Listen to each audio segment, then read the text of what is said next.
What's going on, fight fans? Welcome back to another episode of the Ugly Truth Fight Picks. I am Ryan Jarrell, joined by Joseph Holmes, as always. And we've got another special guest for you here today, UFC Bantamweight Adrian Yanez.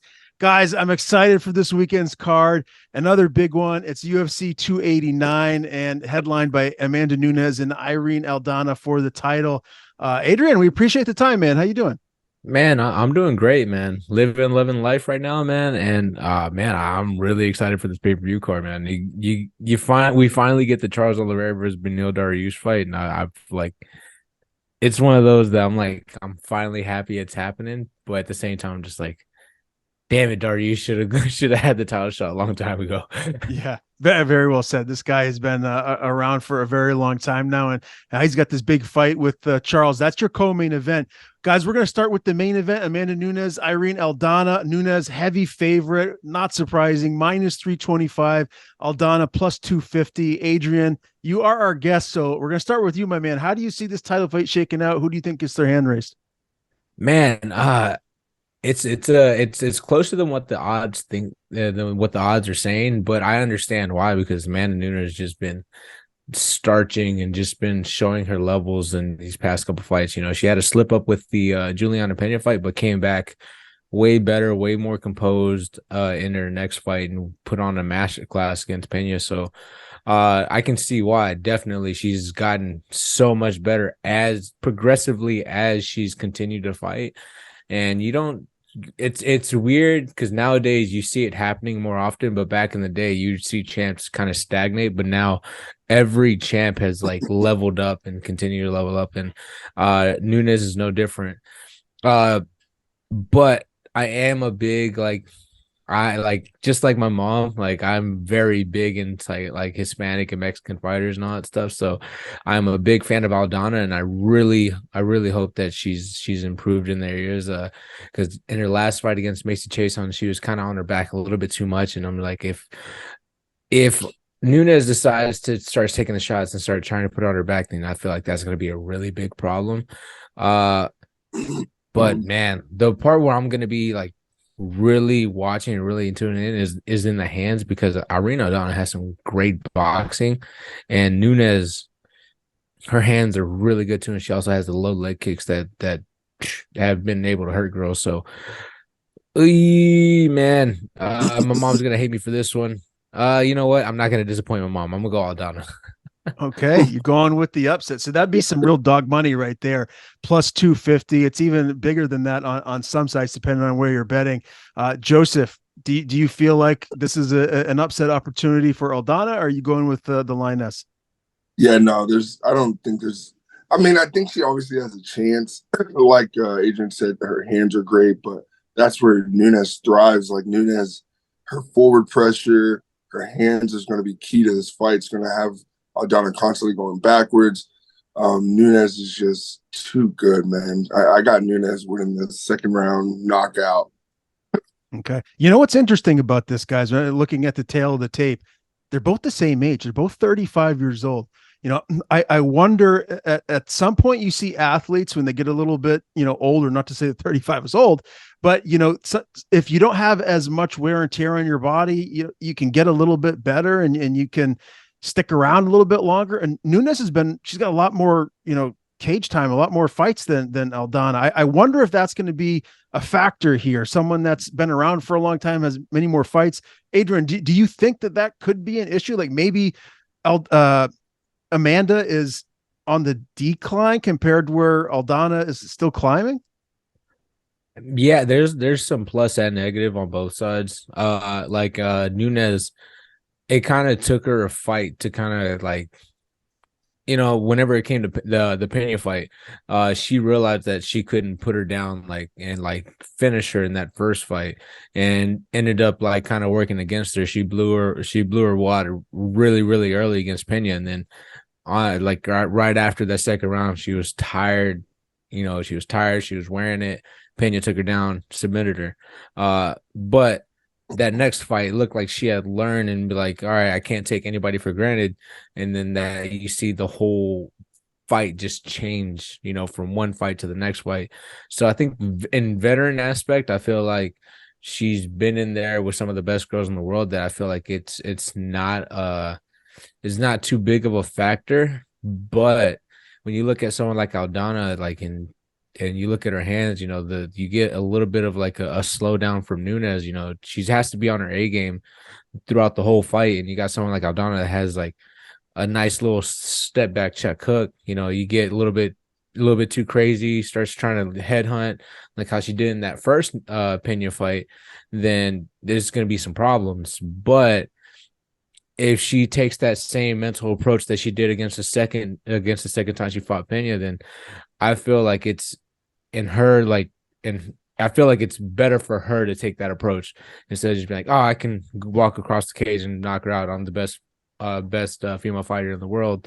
But for Aldana, this is like kind of like, all right, she doesn't have as much wear and tear in the body, but she definitely has some I would say some holes that Nunes is definitely better at in areas. So I don't know. It's just like, it's kind of like that plus, and I can say some positive on this side, say some positive on this side, also say some cons and some cons. So I won't necessarily hang on that, like, she's been there for such a long time that it's gonna wear on her. But it also kind of works in the aspect of her being a veteran. Mm-hmm. I know, Joseph, it's almost it's blasphemous in some regards to say that Nunes is slipping, but we haven't seen her lose since, obviously outside of the most recent fight that she just had, where she lost to Pena. But outside of that, she's been just running through everyone. And so when you see her lose like that, you just wonder, is she the same Amanda Nunes, as she was a couple of years ago? That's the question. Do you feel like Aldana could potentially bring something out of her to bring into her dogfight, or do you think that Nunes is just going to be too big, too strong, too fast, and just get it out of there quick? I just think that, like, I'm a big believer of, like, you're not fighting for right now, you're fighting for those later opportunities, the big opportunities.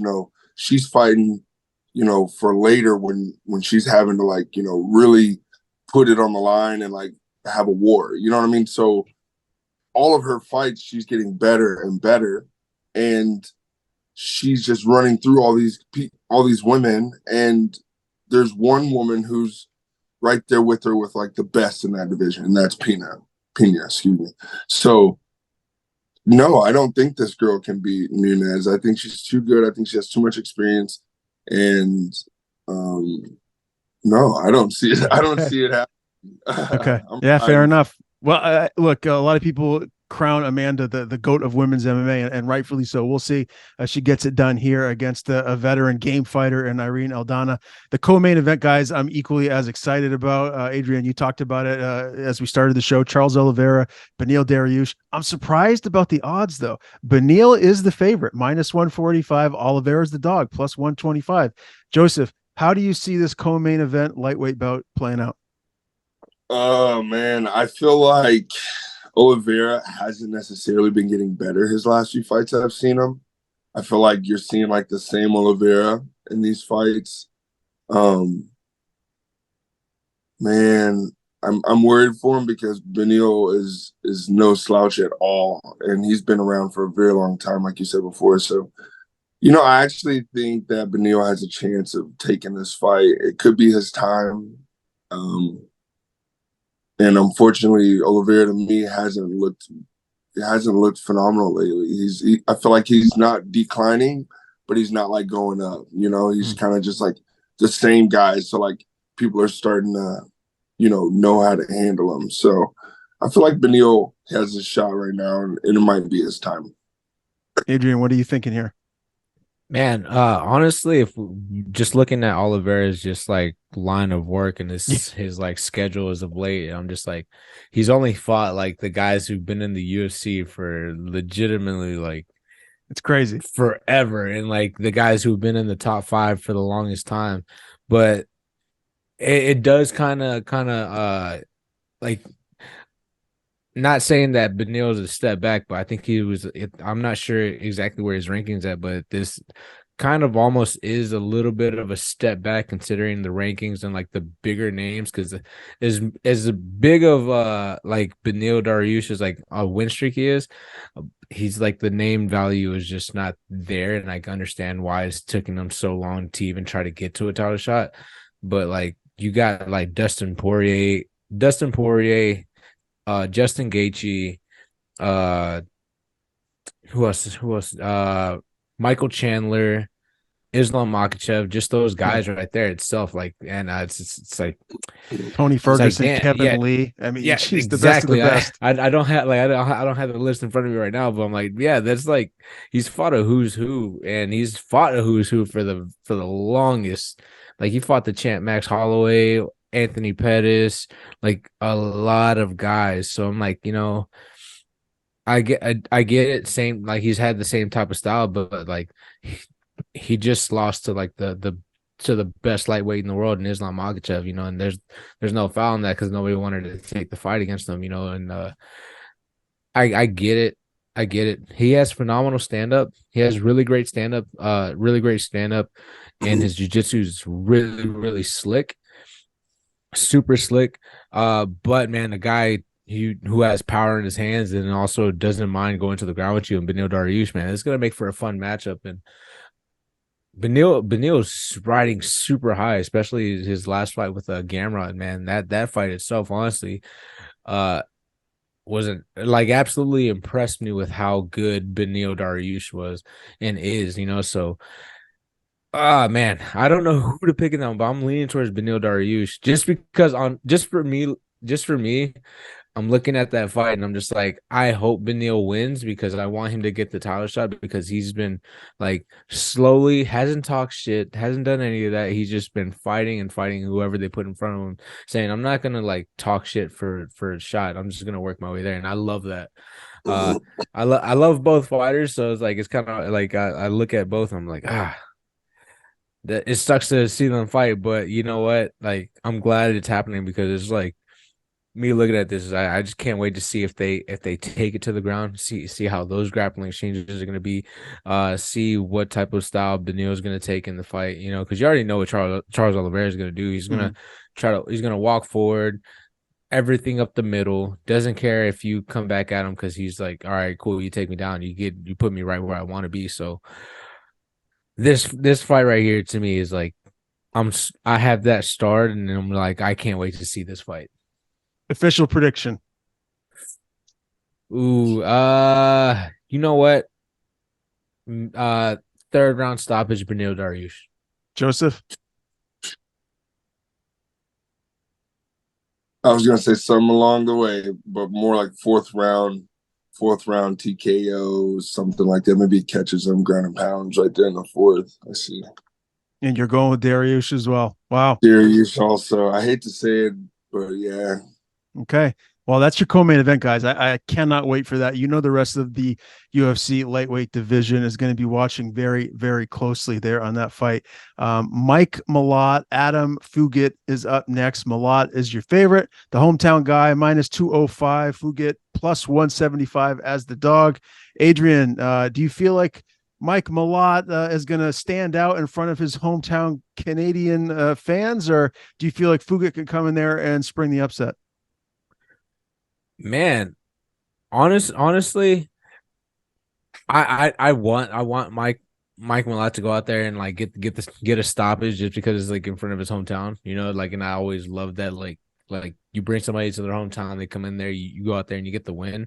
It kind of feels like Adam is that guy that they're bringing in to try to, I guess, the slaughter, but he's a stud himself. So I'm just gonna be looking forward to this fight and hoping like for a great fight. But yeah, I think Mike is gonna rise up to the occasion because man, when off the top of your head, when was the last time they brought somebody from out of town into their like their home state or hometown and got like brutally beaten? Well, damn. Ooh, that's tough, man. There's been so many cards that'd be tough to answer. Yeah. But yeah, no, I know we've seen it happen. It's just they just try. Yeah, I really hope. I'm really hoping for Mike to pull it off, just because like I know how it feels like in I know how, like, I've been wanting that same feeling. So like if he gets it, it's just gonna be like me vicariously living through him. And Joseph, if I'm not mistaken, Adam is rep by Iridium. So does the Iridium sports athlete get his hand raised, or do you agree with Adrian? Do you feel like Mike Malott in his hometown, in front of his home fans, is going to go in there and get the win here? Man, I like Mike a lot. That kid is a stud. I don't know if kind of like what Adrian was saying, kind of like how they, try and bring somebody in who's kind of like supposed to lose, but I don't know if Mike would need them to do that because he is that good. I like this kid a whole lot. So I do have him winning this fight. Unfortunately, my boy Fugitt, best of luck to you. Hey, Team Iridium going strong. I do usually always go for my guys, whoever it is, if they're with Iridium. Or Texas, if they're from Texas or they're Iridium. Yeah. So, yeah. But I do got Mike on this one, man. He's just so good. Okay. Yeah. Well, look, you saw his last fight. He beat Johan Lainez, so I got a lot of respect for that guy. Is super, super tough. He's got, hands of stone. He goes in there and throws, and Malott got him out of there. So big win right there. We'll see if he can keep it going and beat the underdog Fugitt. Your next fight is Dan Ige and Nate Landwehr. Dan Ige, pretty big favorite, -250. Landwehr +210. And we saw what Ige did to Damon Jackson his last time out. Very, very impressive victory over a surging fighter in that division, a guy that's won a handful in a row. Adrian, does Dan get it done again? Can he beat Nate Landwehr, or will Landwehr come in here and spring the small upset? Man, honestly, I've kind of counted out Nate for like almost every fight, but this guy is just like tough as nails, and like it's kind of hard. It's almost like fighting like a better version of Darren Elkins, who's just not gonna just stop coming forward. Another like better version of Clay Guida. So it's like, to me, whenever I see him fight, I know it's gonna be a banger. And I know that guy's not gonna take a step backwards, so like, man, like no one takes punches from David Onama and he took them. That guy was just like eating them and coming back with 3 or 4. So looking at that fight, man, Dan Ige has to be out there and be perfect. He has to be technical, and Dan Ige has all the tools to beat Nate. But like Nate is just one of those guys who just doesn't stop coming forward, man. So it makes it tough walking into the third round. I think rounds 1 and 2 easily Dan Ige, because Dan is super technical. He's one of those guys that like just like if he'll out technique you all the way through. But Nate, man, if you show a little bit of like like you're tired, he starts picking it up, and he kind of thrives off that. Even if he's dog tired, he thrives on that and just keeps coming forward. So, man, I'm really looking forward to that one. I can't wait for that one, because, man, I know by that third round it's gonna be a dogfight, and I really can't, if it lasts that long, because, man, Ige does have the power to shut someone's lights completely out. But also, I'm talking about the chin of Nate, because Nate can take a hell of a shot, man. Again, that guy took direct shots to the chin from David Onama, and like that right there, like they're coming from right field to home. So that's a hard one. But if I'm going with on the technical side, I'm going Dan Ige all day. Okay, Joseph, you agreeing with Ige, or do you think Landwehr gets the job done? I think that this is an awesome fight for sure. This is going to be fight of the night easily, but I think Landwehr takes shots. Like he gets hit, not easily, but I think a lot every fight he's in.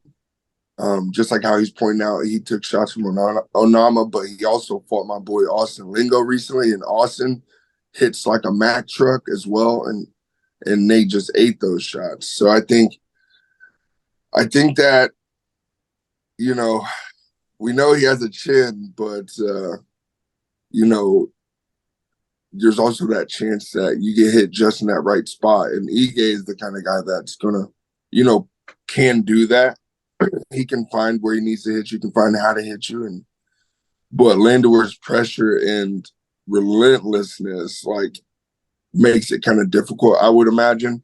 I think I'm gonna go with Nate because man, that he's just a machine, dude. He just doesn't stop coming forward.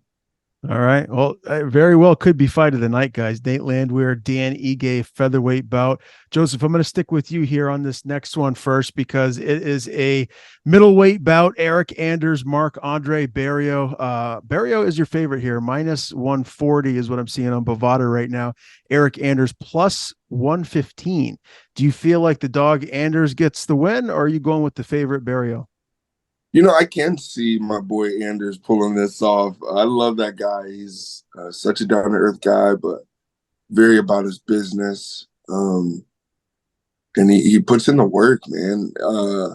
I have seen him have a cardio issue a few times. I feel like he fixed it with his last outing. And I don't know if he could fight this guy with a cardio issue because, Barriault. Yeah, but Barriault just beats what's his name? How did I just forget his name? From Kansas City. Julian Marquez. Yeah, Marquez, and he actually looked great. But Marquez was kind of just like just being kind of wild at times, and Anders isn't really like that. He does throw loopy shots, but he kind of keeps things a lot more in here. Which I think that would benefit him. I think I'm gonna go with Anders with maybe a very late finish. Like I'm thinking like third round, late TKO or KO. Adrian, you agree with Joseph? Oh, absolutely, man. Eryk, he's shown whenever there's like how's the best way to say it? He's shown some lapses of like not pulling the trigger, but when he pulls the trigger, it is damn near like impossible to get away from. He's super, super dangerous. And if he pulls the trigger, I feel like he like kind of just, you're making a lot of money if you're betting on Anders and he like pulls the trigger. Like and I'm gonna stay with that just because like, man, it can be really devastating, man. I'm really hoping he shows up to that fight ready to pull triggers and just ready to fire shots everywhere because I think he gets it and he gets it done first round.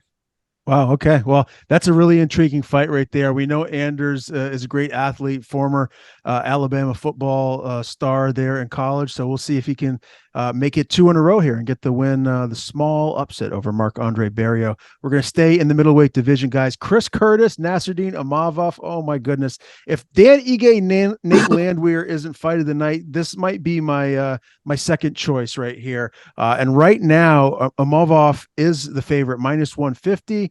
Curtis is the dog, plus 122 is what I'm seeing on Bovada right now. Joseph, do you feel like Chris Curtis, the action man, gets it done, or are you going with the favorite, Imavov?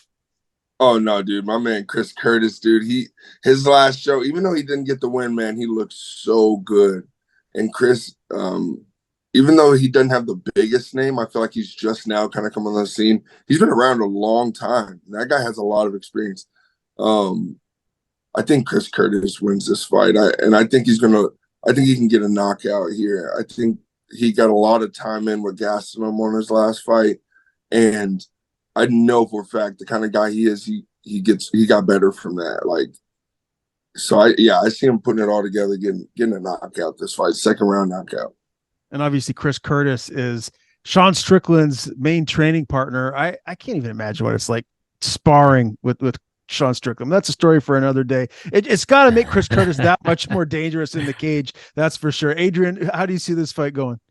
Yeah, no, definitely sparring Sean Strickland will make you better defensively. And you like Chris Curtis, man, I'd really feel on the defensive side. Like I feel like he's one of those guys that doesn't get complimented enough on his defense. Like they say shots landed on him, but whenever you slow it down and look at the shots, like they're slipping off. They're like, it's a roll, the high guard. He has an intelligent high guard. So yeah, I am picking Chris Curtis to win because just look at him whenever he fought Joaquin Buckley. He stayed patient the whole entire time and looked for that perfect shot. And I feel like also I don't want to mispronounce his name. Imavov. Imavov. Okay, Nassourdine Imavov. Imavov. Yeah, we go. He gets the confidence of walking in there and being like, "Oh, Sean Strickland fought him. Sean beat him." So it's also a confidence booster when you know your teammate beat him. You're like, "Oh, I spar my teammate all the time." I know, like MMA math usually never works out, but it gives you the extra boost of confidence when you know your teammate beat the guy up. So, Sure. for me, I'm gonna go Chris Curtis. He's like defensively sound. And also he has the power behind his hands to get a knockout. Nothing against Imavov, but I'm also very high on Chris Curtis. He's a fun guy. Yeah, no doubt. All right, you're both going with Chris Curtis. I'm excited for this one, guys. Another interesting fight here. You got Jasmine Jasudavicius, the hometown girl, the Canadian, taking on the American Miranda Maverick. The odds here are very far apart. Maverick minus 300 as your favorite, Jasudavicius plus 230 as the underdog. Joseph, do you feel like Maverick, the favorite, gets it done? Or are you going with the Canadian underdog, Jasudavicius? I'm gonna go with the Canadian underdog getting the upset. She's at home. You got that boost. You know what I mean? You got that boost of how just like the audience is giving you that extra. Like, so yeah, I'm gonna go with the hometown for sure. Adrian, what are you feeling? Man, I like the way Jasmine fights, but also Miranda Maverick is just on, like, she's a marauder, and I love how she fights too. Inside the clinch, she's throwing elbows, she takes you down, she's like trying to cause as much damage as possible. I really feel like Miranda gets it done, because I feel like she's fought I wouldn't say higher or better competition, but she's fought some really good fighters in the past couple of years. Like, man, she has a win over Jillian Robertson, Macy Barber. I know she lost to Erin Blanchfield, but that was back in 2001. So, and also after that, she's started bringing off a couple wins, a couple great wins too. So, I'm gonna go with Miranda Maverick, because I feel like if she gets her down to the ground, I feel like it's gonna be, it's gonna be brutal on her side, because she loves those elbows, and she's made like the damage is gonna be wearing on Jasmine. Great fight overall. But I'm going Miranda Maverick. Okay, well, there's a reason why she's a big favorite, so we'll see if that pans out. Adrian, I want to stay with you here for this next fight. This is your division, 135. Aiemann Zahabi is taking on Aoriqileng, and Aori's got, talk about an advantage as far as cage time experience. 24-9. Zahabi is just 9-2, so big difference right there. But the odds are really close. AORI minus 125 as your favorite. Zahabi's the dog at plus 105. How do you see this bantamweight bout going? Man, so Zahabi he's good. I know he's had trouble pulling the trigger. He's kind of just like whenever he fought Draco Rodriguez, like he just kind of just waited for the opportunity, and like I feel like Draco was getting the better in those little exchanges, and he just kind of just was waiting for some shots, and he has the power to put somebody out because he put Draco out, but against a guy like Quilang, is you should definitely not be waiting, because he's going to go out there. He has the power to put someone's lights out. And then also on two, with the amount of fights that he's had, man, like that's, yeah.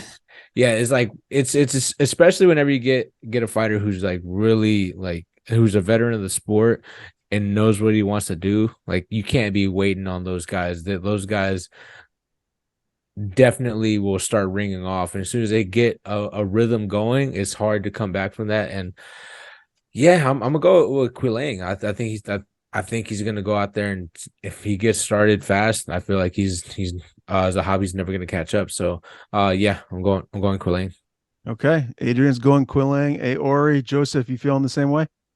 Yeah, I'm 100% agreeing with him. Quilang, he's just really, he seems really disciplined. Like, really, he sticks to like whatever his game plan is, and he really seems to like just keep going forward towards that goal he has set. So I like Queeling on this fight. I think his experience is going to definitely show because it's not going to be an easy one. But yeah, I got Queeling as well. Yeah, I think that's a safe bet. Although if this goes to the judges, Zahabi is a Canadian, so he might get the lean there, and you just never know with these judges. Both you guys are well aware of that. This next fight, we got Blake Bilder, Kyle Nelson. Blake Bilder, Joseph, this is a former guest of the show. Blake has joined us before to break down some fights. He's a pretty big favorite, minus 240. Kyle Nelson, the dog, plus 205. Does Blake the Builder get it done? Oh, absolutely. Blake's locked in, man. He's locked in. He's going to show up. And this is probably going to be the best Blake we've ever seen, guaranteed. And he's going into enemy territory. Kyle Nelson is a Canadian. So, Adrian, if this goes to the judges' scorecards, do you feel like Bilder will get a decision, or does he have to get a finish to get this win over a tough Kyle Nelson?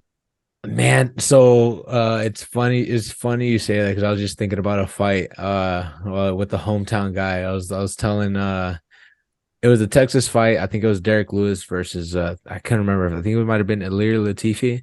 And I remember being like, it's Texas, bro. It doesn't matter how this fight goes. Derek Lewis wins. And I think Derek Lewis was on his back for about 10 minutes, 10 minutes of the fight. And then people were just looking at me like, well, he lost. I was like, it's Texas. He won this fight. And they read the scorecards and it was Derek Lewis winning. I was like, I told you, Texas. Like, they're not going to let him lose. So yeah, no, if you're fighting the hometown guy, just always think you always have to get the finish. So for me, if it goes to decision, I'm like, there's no, the hometown guy is probably gonna get it. Like that's, and as sad as that is to say, it shouldn't be like that, but these judges definitely have favoritism whenever they're fighting in their hometown. So that definitely is a thing you have to worry about. So if I'm Builder, I'm looking for a finish, but intelligently. 100%. We're going to go rapid fire these last two guys. Just give me your picks, and then I'm going to go to your lock of the event. David Dvorak and Steve Erceg. Dvorak, pretty big favorite here, minus 275. Erceg is plus 235 as your dog. Joseph, let me start with you here, man. Who do you see winning this fight? I got David. I think David has the experience. He's one of this. Yeah, pretty big, sizable favorite. Adrian, you going with Dvorak as well? Yes, as well. Okay. And then Diana Belbita and Maria Oliveira kick off the card. This is essentially a pick 'em right now. Oliveira minus 105, Belbita minus 115. Adrian, do you feel strongly about one of these ladies to get their hand raised? Diana Belbita, even though Maria Oliveira is really, really good. I'm gonna go with Diana. Joseph? I actually didn't too much like Oliveira, honestly. So I got Diana. You got Belbita. Okay, well, that'll be the first fight of the evening. We've just ran through the whole card, UFC 289 this Saturday in Canada. Adrian, your lock of the card. Who do you feel the most comfortable about getting their hand raised at UFC 289? I'm gonna go with Beneil Dariush. Joseph, you feeling that way about Beneil Dariush, or do you got someone else? That's a bold one. No, mine is Eryk Anders. Eryk Anders. Okay. All right. Well, mine, for what it's worth, I'm going Amanda Nunes. I feel like she's going to come out and make a statement and obviously hold on to the title and really just cement herself as the GOAT of women's MMA. But looking forward to this card. It really is a good one, top to bottom. A lot of great fights. Adrian, it's been great having you on the show here for the first time, man. You definitely got to come back and visit us. Can you tell us when can we expect to see you back in there? Can you give us a time frame? And I told the UFC that I definitely want to get back in there sooner rather than later. Hopefully I can get in there by the end of July, beginning of August. I've already started training, ramping up. So I don't want to wait on anybody. I want to get active. I only fought once in a year, and that kind of pisses me off. So I want to be more active. So if I can get one in August, then try to fight on that big December card, that'd be cool. But definitely trying to get early August, the latest late August, because damn, I'm trying to get back on the win column, man. I need this. Yeah, no doubt about it. Well, one thing's for sure, all of the fans out there can't wait to see you back in there. Same thing goes for you, Joseph. Can you let us know what the plans are as far as, signing with a new promotion? Is there anything in the pipeline? I think I'm gonna just enjoy some free agency, bounce around, find a home, go and like rack up on some belts with different organizations. I haven't talked to Jason because Jason's been dealing with some medical stuff lately. So we don't quite have our plan solidified yet, but I know I want to fight now that I'm not in the UFC. I would like for it to be like every other month, like really, really try and gain this experience so that, certain things don't happen anymore. So yeah, I'm thinking about maybe like end of July, like after my birthday. My birthday is on the 4th, so sometime end of July, and then fight every other month. Very good. Well, can't wait to see both you guys back in there whenever that may be. For Adrian Yanez and Joseph Holmes, I am Ryan Jarrell. We will see you guys next time.